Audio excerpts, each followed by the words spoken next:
Il faut que je minimise aussi mon impact. Parce que quand je m'en vais dans le backcountry, je m'en vais aussi dans leur territoire à tous ces animaux-là. Je suis pas supérieure à eux. Je m'appelle Patrick Lac et vous écoutez Franc Ouest, saison 2, Nature, elle.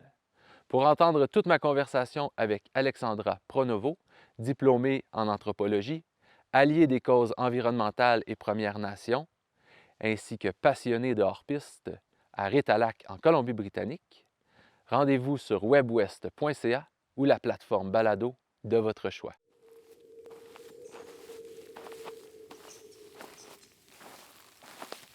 On est sur la 31A, une autoroute, malgré que ça paraît pas trop. Là. Il y a juste 2 voies, puis là, c'est l'hiver, donc c'est très tranquille.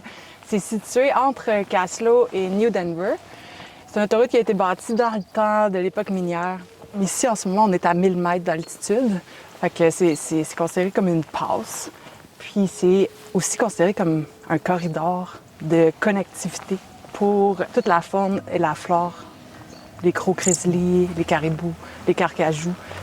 Fait qu'ici, c'est comme une espèce de zone qui n'est pas zonée parc, mais qui connecte des énormes entités sauvages. Donc, les grizzlies passent par ici, les carcajous, pour aller d'un parc à l'autre. Salut, je suis Patrick Lac et ceci est Franc Ouest, saison 2, Nature, elle.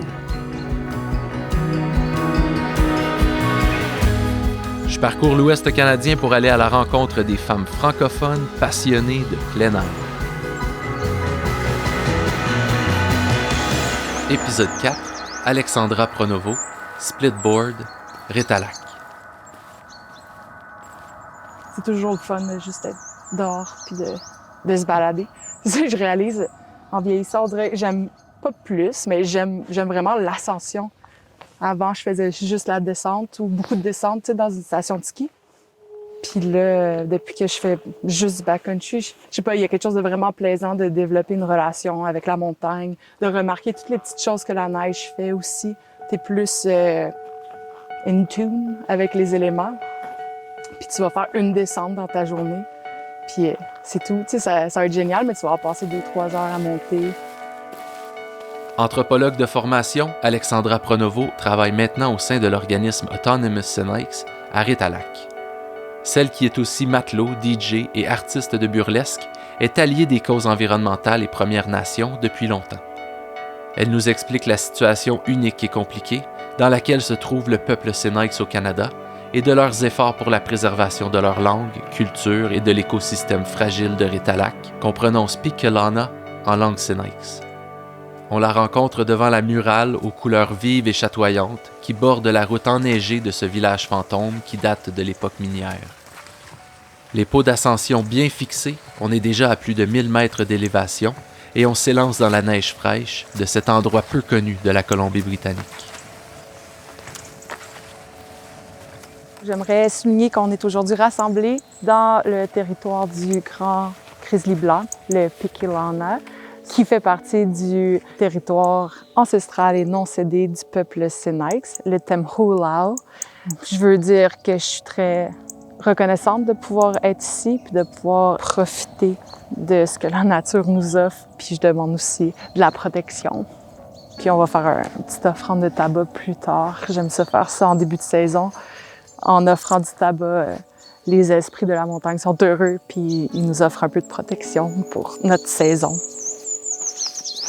Qu'est-ce que tes études en anthropologie te permettent de comprendre la situation des peuples autochtones ici, les Sinaics, que d'autres personnes pourraient ne pas comprendre? C'est quand même une situation qui est très compliquée. Je dirais que comment est-ce que ça m'influence aujourd'hui, c'est que ça a été le début de mon cheminement dans la décolonisation.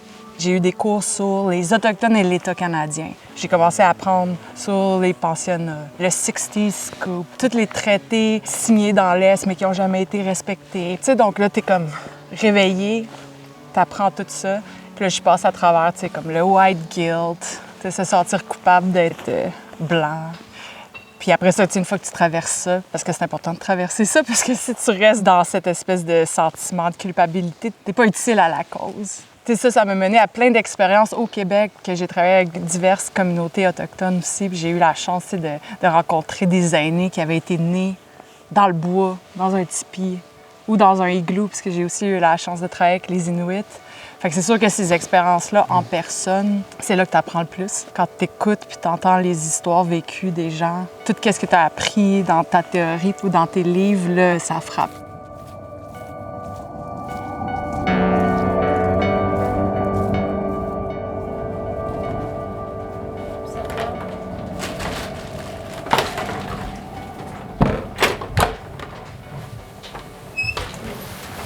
Ah, le feu!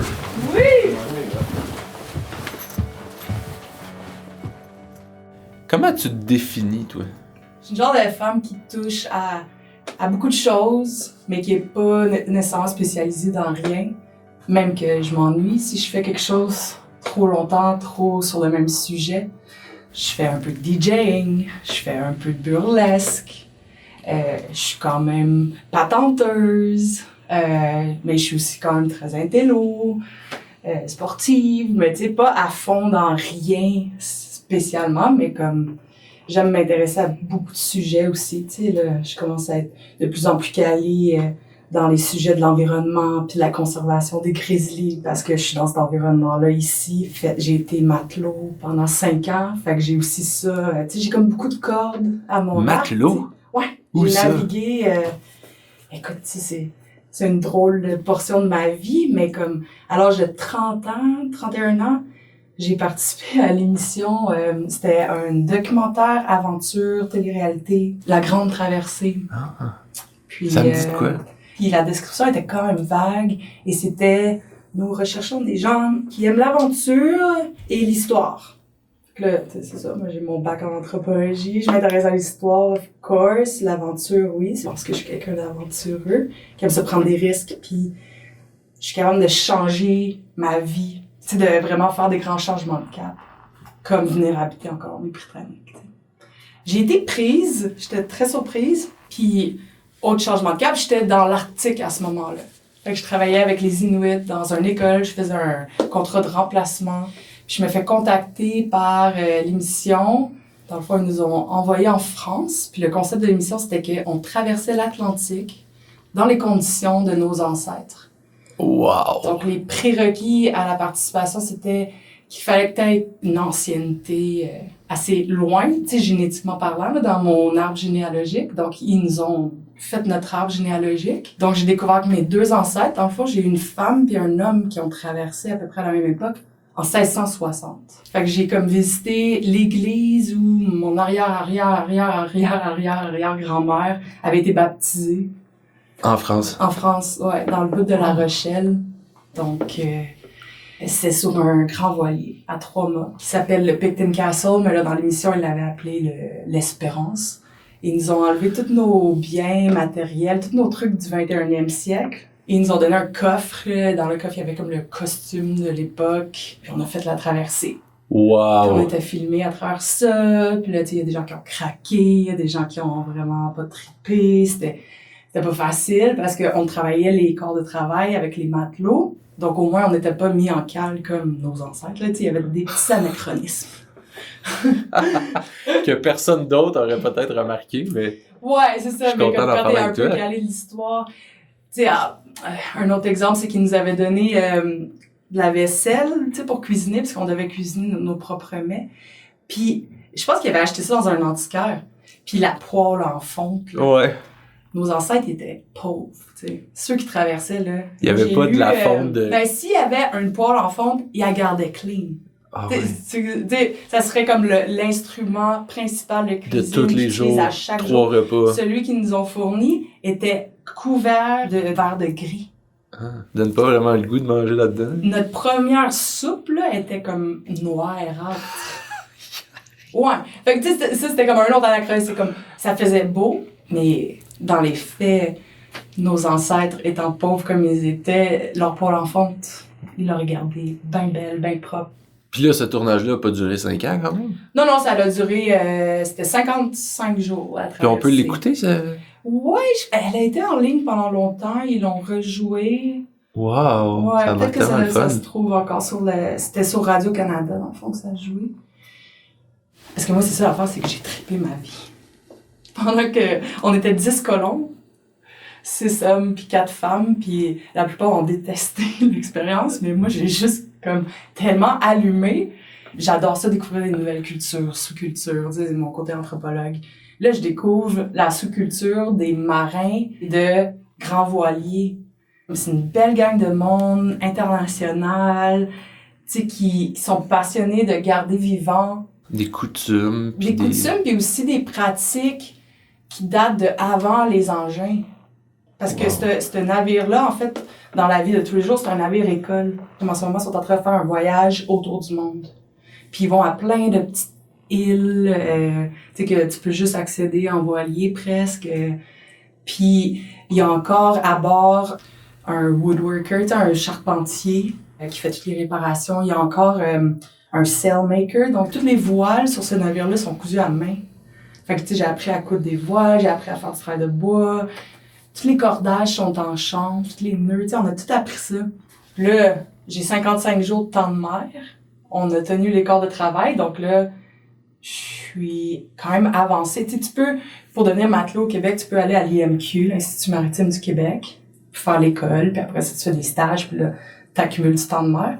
Mais là, moi, c'est comme, je suis comme passée par la porte d'en arrière à cause de cette émission-là, mais c'est du temps de mer qui était reconnu par Transport Canada. Wow! Puis l'été d'après, il y a eu les rendez-vous des grands voiliers en 2017 à Québec City. Ah oui. Puis j'étais allée en auto pour aller voir la gang, parce qu'il y avait encore beaucoup des mêmes matelots qui étaient encore à bord. Puis là, j'arrive là, puis là, tout le monde me dit « Mais là, toi, t'es un matelot? En barque? » Puis là, moi, je suis juste allée pour la week-end. Finalement, je me suis fait prendre par un capitaine qui m'aimait bien sur un schooner américain. Puis je suis embarquée avec eux comme... Ils appellent ça des trainees. Donc, t'es logé, nourri, mais tu travailles pour le bateau, mais t'es pas payé, tu sais. Mais tu voyages, tu t'accumules du temps de mer. Fait que là, je me suis comme arrangée avec une chum qui faisait un voyage de vélo Montréal-Québec. Elle a ramené mon auto. J'étais allée m'acheter les affaires que j'avais besoin. J'étais embarquée à bord, puis je suis pas revenue de Wow! mon week-end. Fait que là, je me suis ramassée à faire plein de ports dans l'Est, tu sais, Nouveau-Brunswick, Nouvelle-Écosse, pour le festival. Puis après ça, j'ai rechangé de bateau. Je suis revenue sur le navire avec lequel j'avais traversé l'Atlantique. Puis je suis allée à Lunenburg, en Nouvelle-Écosse. Wow! Puis j'ai fait une école Bolson de 3 mois que ce navire-là organise. Fait que j'ai appris encore plus. On a tout enlevé les voiles, tout remisé le bateau. On lui a refait une beauté. Puis là, on est allé au Texas, en passant par les Bermudes, qu'on est arrêté 1 mois pour retravailler le bateau au chaud. Puis là, en route vers le Texas, le capitaine a dit on a besoin de 3 matelots pour aller travailler dans les îles Cook, dans le sud du Pacifique. Fait que t'as levé ta main. J'ai navigué dans le sud du Pacifique, dans les îles Cook, puis de Samoa. Wow! Genre l'endroit où j'irais jamais. Puis, je veux dire, le contact avec les gens de la place quand t'arrives en navire est vraiment différent que quand t'es comme un touriste qui est dans un hôtel, qui est arrivé en avion, tu sais. Ouais. Fait que culturellement parlant, ça a été super intéressant. Tu sais, Moana, là, le film. Là. Ouais. Ah, c'est ça. Les tatous, c'est toute une génétique, là, les Polynésiens, puis ouais, c'était vraiment exotique. Fait après ça, je suis revenue là complètement paumée, fait que j'ai décidé de travailler pour la marine marchande au Canada. OK. Wow! Puis tu sais, moi, c'est ça, j'ai un background intello, j'ai fait du travail communautaire longtemps, tu sais, je suis beaucoup dans le travail social, mais là, j'étais dans une phase dans ma vie que j'étais comme, je vais faire du travail manuel, puis je vais me prouver en tant que femme aussi dans un milieu qui est comme plus homme. Fait que j'ai travaillé pour le nouveau pont Champlain à Montréal. Oh wow! Ouais, sur les remorqueurs. Ouais. Puis là, on allait placer les barges en dessous du pont. Puis après ça, je me suis ramassée à travailler pour NEAS. On fait du transport de cargo pour les communautés inuit, du Nunavik puis du Nunavut. Fait que j'ai fait ça 2 saisons, c'est 5 mois non-stop, pendant qu'il n'y a pas de glace. Là. Ouais. Puis on transporte tout ce qui n'est pas transportable par avion. Fait que les Inuits, quand on arrive, c'est comme Noël. Là. Ah, ça doit. Ouais, toutes les autos qui se commandent, tous les matériaux de construction. Ça m'a permis de voir un peu un autre côté de l'organisation du Nord. Moi, là, c'est ça. Je suis rendue avec mon brevet, je peux conduire les bateaux. Fait que je conduisais ces gros bateaux-là, cargo. C'est ça, c'était le fun parce que je pouvais débarquer à chaque village. Puis là, je rencontrais plein d'Inuits. Je suis très, très amoureuse de des cultures Inuits. Le côté moins plaisant, par exemple, c'était que j'étais la seule femme sur le navire. Puis c'était pas nécessairement une masculinité la plus positive qu'il y a. En fait, c'était pas très plaisant pour mon identité de femme, là. C'est bien beau faire de bel argent. Après 2 saisons, j'étais comme non. Ouais. Ouais, c'est ça. Ça a fait son temps. Ouais. Puis là, la pandémie est arrivée, puis je me suis revenue au BC. C'est à ce moment-là que t'es venu au BC? Ouais. Puis, pour quelle raison? Tu sais, l'Ouest, c'est ça. J'ai une histoire d'amour avec l'Ouest depuis que j'ai 20 ans. Comme beaucoup de Québécois, je suis venue faire les cerises, après le cégep, près du lac Kalamalka. Ouais. Super beau lac. Puis l'eau turquoise vert. Ouais, l'eau turquoise, c'est ça. Puis il y avait un endroit où on allait, puis on pouvait sauter des cliffs après nos journées de picking. À travers ça, on avait rencontré quelqu'un qui travaillait pour les arbres, tu sais, la plantation d'arbres. Fait que là, l'été d'après, j'ai planté des arbres. Même que c'est comme ça que j'ai financé mes études universitaires. Puis à 20 ans, c'est ça, avec la gang d'amis avec qui on avait fait la cueillette de cerises, on s'est tous trouvé un contrat à Kicking Horse. Fait que j'avais 20 ans, puis ma première expérience de snowboard dans l'Ouest, ça a été Kicking Horse. Ça, c'est Golden? Ouais, super. Une des montagnes intense. les plus à pic, puis Ouais. les plus demandantes, là. Ouais, je sais.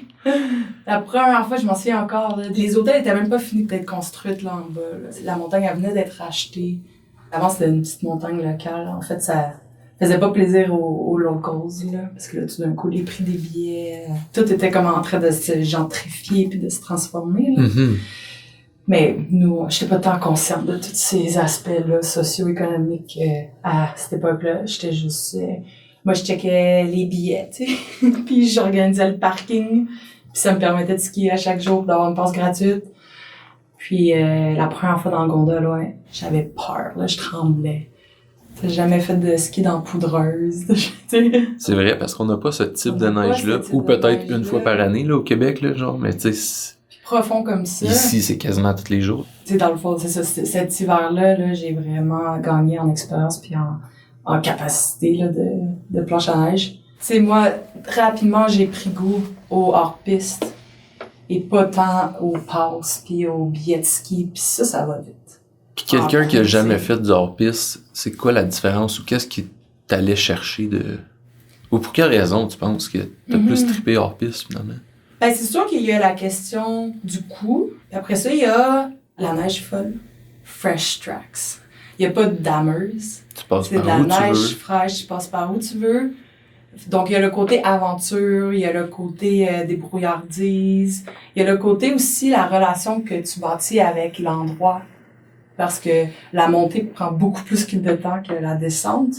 Donc, tu as vraiment plus le temps de remarquer les arbres, le son des oiseaux, la qualité de la neige, les vues.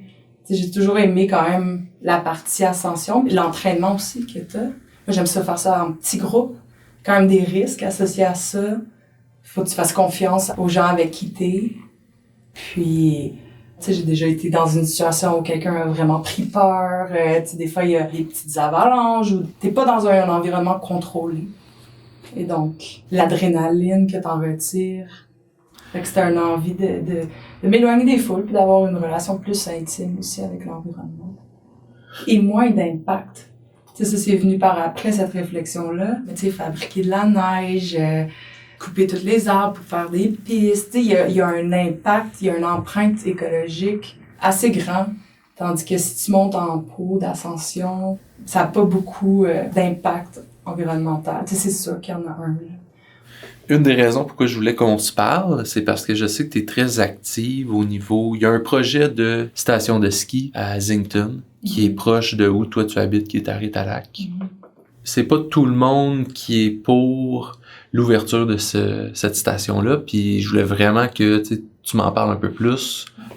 Ayant travaillé beaucoup avec les Autochtones au Québec, je suis arrivée ici, puis là, Tu sais, tu regardes autour de toi, puis il y a plein de murailles sur l'histoire de la région. C'est toute l'ère pionnière. 1850, tu vois des messieurs en train de faire un chemin de fer ou Le les Silver mines, Rush. tu sais, puis là, je me posais vraiment la question, ils sont où les Autochtones? Tu regardes autour de toi, il y a des rivières, des lacs, des forêts. Tu sais, on est dans une forêt pluviale intérieure. Fait que c'est sûr qu'il y avait des C'est sûr. Autochtones. On est dans un environnement propice à la pêche, la chasse, tu sais, aux pratiques traditionnelles amérindiennes. Alors, je fouille un peu plus. Puis là, c'est là que j'ai découvert la présence des Sinaics. Et je découvre aussi, c'est ça, que les Sinaics ont été déclarés éteints par le gouvernement canadien. Donc, ça, c'est une première dans toutes mes expériences avec les Autochtones au Canada. Parce que là, évidemment, je leur ai écrit. Je leur ai dit, moi, je veux travailler avec vous, bénévolat, whatever, mais je veux supporter votre cause. Peu importe où je suis au Canada, je vais toujours travailler en décolonisation, parce que je trouve que c'est un des enjeux les plus importants qu'on a, nous, au Canada. Fait que le gouvernement du Canada avait déclaré les Sinaics comme étant éteints, Inexistant. extincts. Yes. Ben là, finalement, toi, t'arrives ici, puis tu prends contact avec les Sinaics qui ne sont pas éteints, finalement. Exact. Puis là, tu commences à travailler pour Autonomous Sinaics. Ouais, exact. Puis ça, c'est un groupe que c'est pas tout le monde qui suit ou respecte, parce qu'ils sont un système de gouvernance traditionnel. À travers le colonialisme, on a eu les conseils de bande qui ont été établis par la loi sur les Indiens de 1976. Donc, c'est un système de gouvernance qui a été imposé par le gouvernement fédéral. Ils ont dit aux communautés autochtones, OK, on va vous mettre de côté des réserves, puis là, vous allez élire un chef de bande à chaque 4 ans. T'sais, on a imposé notre système de gouvernance à des sociétés souvent qui étaient matrilinéaires, qui étaient basées sur des conseils d'aînés. T'sais, on a mis complètement de côté leur système de gouvernance. C'était des nations avec leur propre système de gouvernance, mais nous, on est arrivés et on leur a dit, ils doivent faire comme nous. Donc, encore aujourd'hui, en 2023, on a des tensions à l'intérieur même des communautés autochtones entre les systèmes de gouvernance traditionnels que plusieurs ont gardés vivants, en parallèle au système plus récent, moderne de conseil de bande. Et disons qu'on prend l'exemple des Wet'suwet'en, où il y a un projet de pipeline. Le conseil de bande de Wet'suwet'en a depuis très longtemps signé et a dit oui au pipeline. Mais les chefs de clans traditionnels se sont opposés au pipeline, puis il y a des activistes qui bloquent le pipeline depuis 15 ans. Moi, je suis soldat au système de gouvernance traditionnel des Sinaics. Et là, tu travailles avec ce groupe autochtone-là, qui est très présent puis qui est très respecté ici. Oui. Ouais. Parce que c'est super compliqué. C'est super compliqué. Puis je trouve que c'est facile de dire mais c'est trop compliqué, fait que on comprend rien, oui. Fait que laissez donc faire. Toi, tu fais quand même l'effort, puis je pense que ça fait partie de ce que chaque personne doit faire. Là. Mm-hmm. Puis je considère que la décolonisation, c'est l'histoire d'une vie. Apprendre à décoloniser nos pensées, nos regards, nos billets, nos réflexes.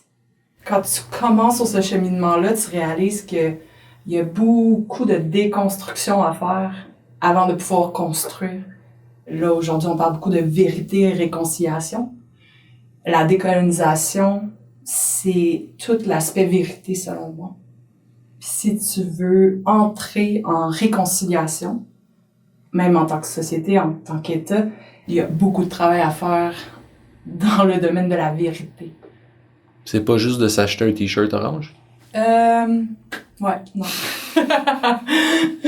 Fait que c'est ça. C'est une étape si tu portes le t-shirt orange parce que tu reconnais le meurtre et la disparition de toutes ces affaires-là.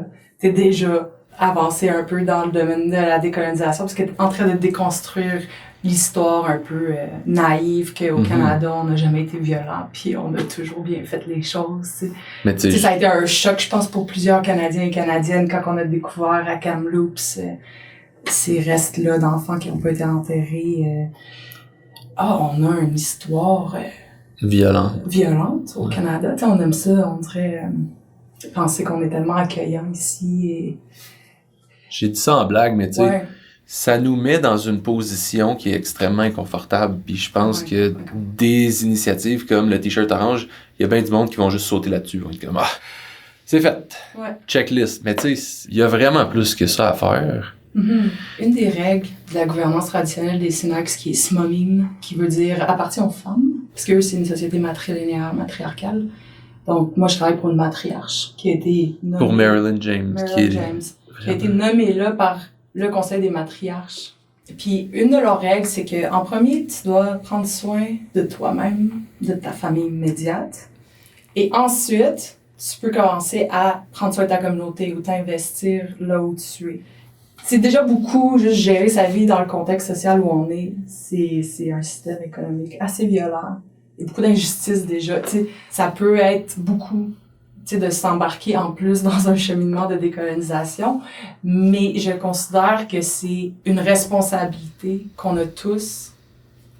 En fait, les nouveaux arrivants, je trouve, des fois, ils ont une plus grande sensibilité à la décolonisation que les colons, si on veut s'appeler comme ça. Les colons, on est des colons.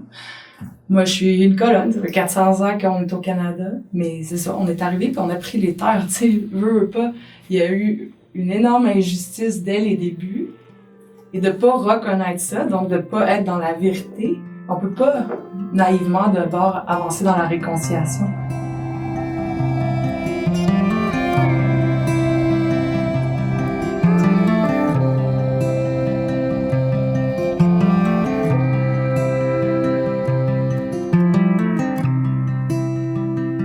Ça me prenait cette introduction-là pour parler de Zinta.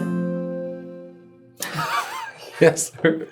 J'allais te relancer sur cette question-là. Ouais, non, t'es toujours là, mais... T'as de la suite dans les idées, j'adore. C'est juste parce que là, je reconnais, c'est ça, que je suis sur le Temhulao, le territoire ancestral et non cédé du peuple Synax. Ritalak, les Synax l'appellent Pikilana. Les biologistes l'ont nommé le Ritalak Corridor. Donc là, ça fait 70 ans que les mines sont fermées. C'est très isolé, plus ou moins habité. Il y a une autoroute, mais c'est considéré comme un corridor de connectivité pour les animaux tels que le grizzly, les animaux qui sont en voie de disparition. Les grizzlies, c'est une espèce indicatrice. Où il y a des grizzlies, d'habitude, tout le reste de l'écosystème se porte bien. Donc, on focus beaucoup sur le grizzly, mais on s'entend que l'approche est écosystémique, si on veut, parce qu'elle concerne la santé de l'écosystème au grand total. Pikilana, ça signifie white grizzly. Donc là, j'apprends ça l'année passée. Il y a un gène récessif propre aux montagnes Selkirk, centrales, où ce corridor-là est, il y a un grizzly sur 10 peut-être, qui est blanc. Il y a comme des pattes un peu plus foncées. C'est une variation génétique de grizzly qui n'a jamais été vue ailleurs. Ça démontre un bassin génétique en santé. Les grizzlies, ils ont besoin des grands territoires. Ils sont très sensibles au développement humain. Il y a comme un seuil auquel ils peuvent tolérer une présence humaine. Si tu dépasses ce seuil-là, ils vont arrêter d'aller dans l'autre territoire à côté. Donc, tu fragmentes le territoire, tu isoles des populations. Zintan, c'est un projet de ski proposé dans le corridor de Pikilana, où déjà les biologistes qui s'intéressent aux grizzlies, c'est des spécialistes, Michael Proctor, Wayne McCrory, Julius Strauss. J'ai eu la chance de faire des entrevues avec ces deux-là, Julius Strauss puis Wayne McCrory. C'est des hommes qui ont dédié leur vie aux grizzlies. Puis déjà, ils disent, avec l'autoroute, avec les coupes forestières, avec le passé minier, il y a du heli-skiing, donc du ski en hélicoptère, qui se passe dans ce corridor-là. On a le Ritalak Lodge qui fait du cat-skiing. Il y a des backcountry lodges qui ont aussi un impact. Parce que vous, j'espère qu'on va en parler, mais t'es impliqué aussi dans un lodge de backcountry. Et donc, une modification de leur pratique depuis qu'ils me connaissent. Oui, c'est vrai, hein? T'as amené ça aussi dans leur entreprise, puis dans leur approche. Donc, j'apprends tout ça, donc, veux pas, c'est sûr que ça a un impact direct sur ma manière aussi de skier. Parce que là, je deviens de plus en plus consciente aussi de mon impact, même juste en tant que petite humaine qui monte en peau d'ascension, j'ai un impact. C'est de prendre conscience de cet impact-là. On est des humains, on a un impact. On n'est pas seul. Les cours qui se concentrent sur le safety, le avalanche, sécurité en avalanche, devraient aussi contenir une composante environnement. quand tu entres dans le backcountry, tu entres aussi dans le domaine des grizzlies, des carcajous, des caribous. Et tu peux avoir un impact très négatif sur eux. Est-ce qu'on veut les préserver? Est-ce qu'on veut pas partager l'espace avec eux? Moi, c'est là que j'en suis. Zinkton propose une station de ski en plein milieu d'un corridor, en plein milieu d'une zone d'hibernation des grizzlies, en plein milieu d'un territoire qui est encore très difficile d'accès, donc très propice à la présence des grizzlies. Le seuil là, de développement, on est déjà un peu comme à la frontière, là. Donc, avoir 1200 personnes par jour à une station de ski en plein milieu de ce corridor-là, on signe l'arrêt de mort du grizzly blanc sûrement.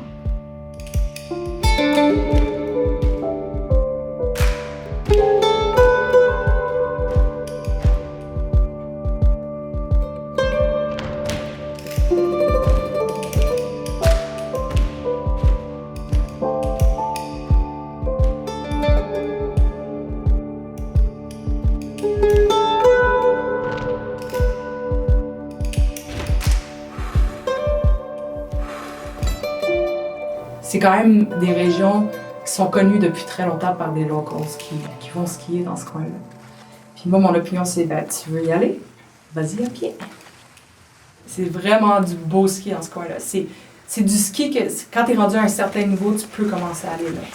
C'est une chose d'aller à Kootenay Pass, t'es pas loin de l'autoroute, il y a du monde, si quelque chose se passe, tu sais. Là-bas, t'es loin, là, t'es loin. Sache qu'est-ce que tu fais. Ouais, puis on a eu beaucoup d'exemples quand même assez dramatiques. Il y a eu des décès dans notre région, mais un peu partout en Colombie-Britannique, Alberta. Ah oui, ouais. C'est ça, avec les changements climatiques, ça devient de plus en plus difficile de prévoir, en fait, les cycles d'avalanche. Quelque chose qui vraiment vient me déranger, c'est tellement colonialiste comme attitude, tu sais, de toujours vouloir aller plus loin et dans une contrée lointaine, jamais explorée avant. Est-ce que ça vient pas de l'époque des grandes explorations puis du colonialisme? Je sais pas, mais comme, est-ce qu'on peut pas se satisfaire des terrains de jeu qu'on a déjà puis arrêter d'aller empiéter sur le territoire des grizzlies? Puis tu sais, je regarde juste dans le coin de Ritalac, il y a une forêt ancienne, là. Tu peux juste y aller en peau d'ascension. C'est parfait. J'ai 600 mètres de dénivelé. C'est toujours la neige fraîche. Il n'y a pas de mécanisation, j'entends pas de moteur. Moi, je suis satisfaite avec ça. Mais là, je vais jouer l'avocat du diable quand même. Ouais. On a commencé l'entrevue, tu t'es définie comme une personne aventureuse. Ouais. Mais est-ce que ça se fait? Est-ce que l'humain est capable de juste se dire « Oh non, j'explorerai pas ». Tu sais, on dirait que c'est... Ouais. Ben c'est ça. Est-ce que c'est l'humain ou c'est la culture occidentale? Et d'où la décolonisation de nos pensées, puis de nos biais, puis de nos envies même, qui sont empreints aussi de cette culture colonialiste-là, tu sais. En effet, je me trouve aventureuse dans le sens où je suis capable de prendre des risques ou complètement changer de vie. Ouais. Mais j'avoue que je suis quand même conservatrice dans mes choix de où je vais faire du ski. C'est plus dans, disons, comme justement la question d'ouvrir un nouveau centre de ski. Est-ce qu'on peut pas se satisfaire avec les stations qu'on a déjà? Parce que ces stations-là ont déjà ruiné pas mal, tu sais, les coins où il y a beaucoup d'humains. Mm-hmm. Les grizzlies ont déjà décarpillé. On peut-tu, dans le fond, leur laisser d'autres pans de territoire où on sait qu'ils sont? C'est plus dans cette notion-là. C'est ce que j'adore aussi des parcs. Dans un parc, tu peux y aller à pied. Mais tu peux pas y aller avec ta motoneige. Un grizzly en hibernation peut se réveiller. S'il se réveille, ça l'affecte tout son cycle. Fait que, tu sais, il faut qu'on s'imagine qu'est-ce que ça fait, un hélicoptère. Fait que bref, ça serait bien, en fait, qu'on arrête de considérer l'humain comme étant le supérieur au reste des animaux et des espèces vivantes de cette planète, puis qu'on commence à penser les choses plus de manière égalitaire. Et donc, quand on fait des développements comme ça, qu'on inclut aussi les autres. Les Senex, ils les appellent les people, tu sais. Ah ouais. Les arbres, c'est les tree people. Les plantes, c'est les green people. Les grizzly people, c'est tout du people. On n'est pas J'adore Ça aussi, cette ça approche-là. vient d'une culture occidentale, ça vient des Grecs, ça vient de toute notre tradition philosophique, mais on a élevé l'humain au-dessus des autres espèces vivantes. Parce qu'on a, soi-disant, la capacité du langage que les autres espèces n'ont pas. Mais ça, c'est de ne pas reconnaître que les autres espèces ont d'autres capacités de langage. T'sais, on a une superstar dans les Kootenays, Suzanne Simard, qui a fait des recherches incroyables sur les réseaux de communication des arbres entre eux, à travers le mycélium. Il y a tellement de choses qu'on ne connaît pas du monde vivant. Ça me fait penser au niveau du langage. Là, tu m'as appris que Rétalac, le nom Sénèque, c'est Pikelana. Je vais te poser la question, je sais pas trop comment le dire, mais est-ce qu'en tant que blanc, on a le droit d'utiliser ce terme-là? Parce que clairement, je serais pas capable de faire une phrase en Sénèque. Non. Mais Pikelana, ben je peux me le rappeler. Puis disons, dans le courriel qu'on s'est envoyé, tu me saluais en me disant Lim Limt. Lim Lim, c'est merci. J'espère que je l'ai bien prononcé. Oui. Le questionnement sur l'appropriation culturelle. Ouais. Si tu prenais le mot, puis là, tu faisais des chandails, tu te mettais à vendre des chandails, ça serait très inapproprié. Marilyn James, elle m'a souvent dit, la terre, le territoire, le Temholau, aime entendre le Sénèque. Donc, d'utiliser les mots. En fait, c'est le Silksin, c'est le dialecte des Sénèques, parce que c'est une plus grande famille de langues. Donc, le Silksin, c'est ce que les Sénèques dans le fond, de Revelstoke jusqu'à Washington, puis des Rockies à l'autre bord des Slocan. C'est ça à peu près le territoire traditionnel. Donc, pas mal toutes les West Kootenays, c'est donc. Le territoire aime entendre cette langue-là. Donc, il n'y a aucun problème à ce que tu veuilles l'utiliser et l'intégrer plus dans la vie de tous les jours. Si t'es capable aussi de nommer d'où ça vient. Ça peut faire partie même de la cause, parce que là, t'es en train d'éduquer d'autres gens. Disons, moi, j'adore ça, acheter des perles, des bouts d'oreilles en perles, quand je vais dans des powwows ou quand j'étais à Montréal, ou, tu sais, je connais des artisans autochtones, puis je les porte avec fierté. Je sais que c'est pas mon art, c'est pas dans ma culture, mais j'ai supporté un artisan, de un, et de deux, je suis en train de montrer que j'aime leur culture ou l'artisanat, ou, tu sais. Mm-hmm. Donc, c'est pas inapproprié. Ce serait très inapproprié si je vendais. Si moi, je me mettais à faire du perlage amérindien, puis que, tu sais, que je faisais des ventes, puis quand tu réappropries la culture de cette manière-là, c'est très mal vu. Une chose que je remarque dans la région ici des Kootenays de l'Ouest, c'est que, admettons, un organisme, une entreprise, va des fois vouloir faire une reconnaissance des terres, dire on reconnaît qu'on est sur un territoire non cédé. Ils vont dire, exemple, des Sénèques, des Tonara, des... Puis là, on dirait qu'ils bundlent ça, ils en mettent 3-4, puis là, ils sont comme, bon, tout le monde va être content, on a dit allô à tout le monde. C'est une situation hyper complexe, celle à laquelle on fait face ici, quand les Autochtones définissent qu'est-ce qui était leur territoire ancestral. Il y a souvent de l'enchevêtrement. En même temps, c'est normal. La plupart des Amérindiens à travers le Canada, sans vouloir trop généraliser, étaient des peuples semi-nomades. Il y avait beaucoup de rencontres entre différents groupes. Certains avaient des pierres que d'autres n'avaient pas, certains avaient des arbres que d'autres n'avaient pas. Au Québec, par exemple, les Inuits, à chaque été, montaient en canot pour aller voir les Inuits. Les Inuits. Les Inuits avaient les raquettes. Les Inuits ont tout ce qui est en peau de phoque. Il y a des échanges qui étaient faits là, les tipis que les Inuits faisaient. Mais il reste que quand tu vas dans le territoire des Inuits, au Québec, la reconnaissance territoriale, toute la Côte-Nord, c'est assez clair. On est sommes dans les territoires ancestraux des Inuits. Puis on nomme pas en plus. Et les Inuits venaient ici pour échanger. Et les Cris venaient aussi ici pour échanger. Il y en a peu, des ressources, mais elles sont là, qui prouvent archéologiquement parlant qu'on est dans un territoire Sénèques. Les Sénèques étaient les seuls à faire des pit houses, par exemple. On a répertorié dans la vallée de la Slocan qui n'a pas été inondée parce que là, c'est ça qui n'avait pas aussi la cause. Toutes les inondations qu'il y a eu dans la région des années 1950, 60. Justement, l'extinction des Sénèques favorisait la construction de ces barrages-là. Parce que là, on venait de tasser la question des Autochtones. Tu sais. La construction de barrages d'eau électrique, là, tu parles? Oui, qui servent les États-Unis. C'est hyper complexe ce qui se passe dans cette région ici.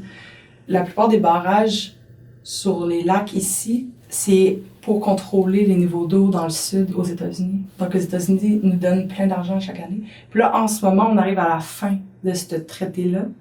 Donc là, on est en renégociation du Columbia Treaty. Les Sénèques sont évidemment pas invités à la table, mais les Toners sont là, les Okanagan sont là. Mais ben, eux, ils ont tous un conseil de bande, ils sont tous une Première Nation reconnue par la loi sur les Indiens. C'est pas le cas des Sénèques. Fait que c'est hyper complexe parce que c'est les Sénèques qui ont été touchés de plein fouet par ces barrages-là et les Sénèques sont même pas invités à la table de négociation qui pourrait générer des fonds aussi. Parce que là, l'idée avec la nouvelle négociation, c'est de partager un peu les revenus avec les communautés autochtones aussi. Un des impacts principaux de ces barrages-là, ça a été que les saumons ne remontent plus jusqu'ici. Ça a tout changé. Environnementalement parlant, socialement parlant. Ici, là, c'était la run de saumon la plus épique, comme de tout l'hémisphère nord.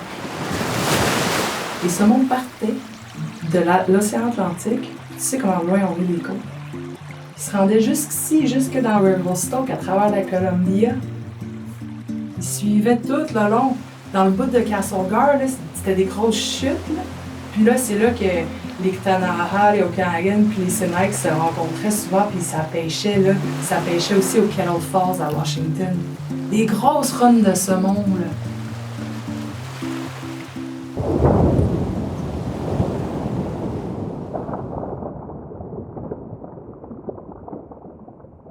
Fait qu'on n'a plus de saumon. On sont bloqués par les barrages.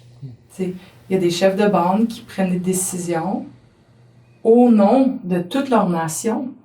Mais qui sont-ils? C'est un individu. C'est pas nécessairement toujours les intérêts de la Terre qui sont défendus. Mais dans le cas de Marilyn, c'est ça. C'est ce qui me permet, en tant que Blanche, d'être alliée. Parce que je peux vraiment être derrière elle puis dire que moi aussi, je crois à ça. Parce que ce qu'on défend, puis ce qui guide nos décisions, c'est pas un appât du gain. Elle parle jamais, par exemple, de ses droits au territoire. Elle parle toujours de ses responsabilités. C'est ça qu'elle essaie de partager le plus possible avec toutes les gens qui habitent dans les West Kootenays. C'est qu'on doit prendre conscience de notre responsabilité de prendre soin du Stemhoolau.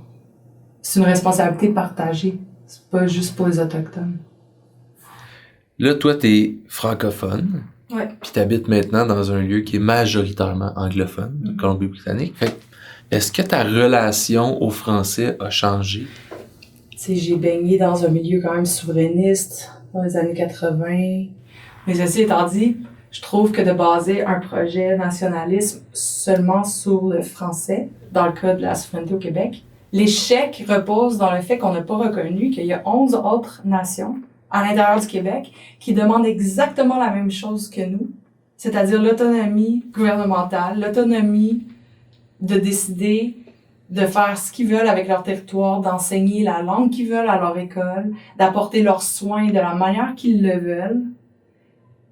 Il y a tellement de liens entre la lutte identitaire des Canadiens français et les luttes identitaires et les demandes d'autonomie gouvernementale des nations autochtones. Puis de pas avoir fait ce lien-là, puis de pas avoir prévu ou planifié qu'est-ce qu'on fait aussi avec les demandes d'autonomie des 11, il y en a 11 autres nations au Québec, tu sais.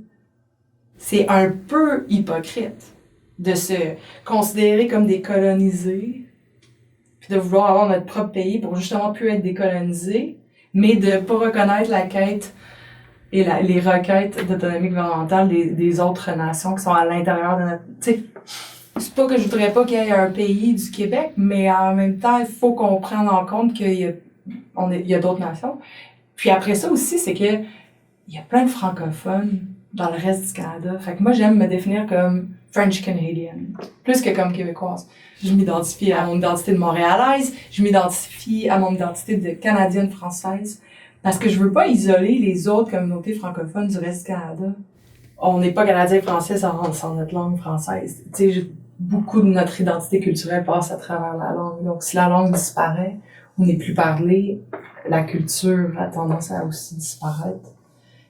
Comment est-ce que tu prends la réalité Sénèques puis de la langue Sénèques? Parce que là, on est comme en train de dire bilinguisme super.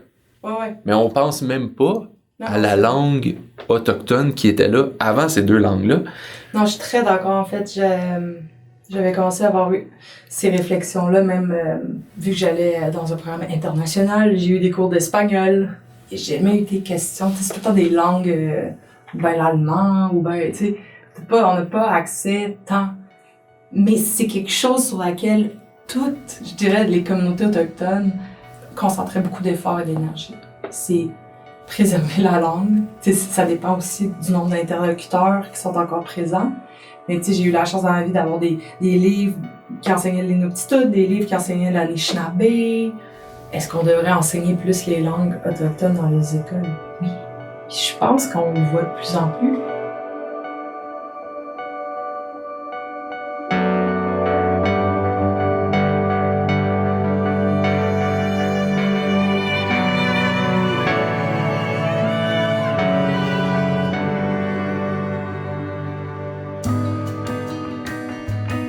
Franc-Ouest est une coproduction de l'AFCO et de WebWest, financée par le gouvernement du Canada et en partenariat avec Réseau Femmes Colombie-Britannique. Réalisation et animation, c'est moi, Patrick Lac. Productrice principale WebWest, Micheline Arbé. Chef de contenu WebWest, Sandra Poirier. Direction AFCO, Lynn Chartier. Réalisation, direction photo et montage vidéo, Jackie Atkins. Prise de son, mixage et médias sociaux, Véronique Trudel. Caméraman, opérateur drone et photographe, Alex Balsé. Traduction et rédaction, BPM Communication. Graphisme, Patrick Lac et Louis Fortier Design. L'image du logo est de Wild Air Photography et Sweet Peas Studio. Thèmes musicaux, The Great Novel et Projet Hertz. Ambiance musicale, Patrick Lac, Charles Robert, Xavier Deschaines-Filion, Peter Reed et Spyro's Beat. Merci à Nelson Public Library et leur studio communautaire Tech Hub, Kootenai Co-op Radio, Radio Victoria, Jamie Shinkuski, Alexis Roy-Perra, Marcus Dénommé, Marley, Ralph et Béatrix, et Anne-Marie Claveau.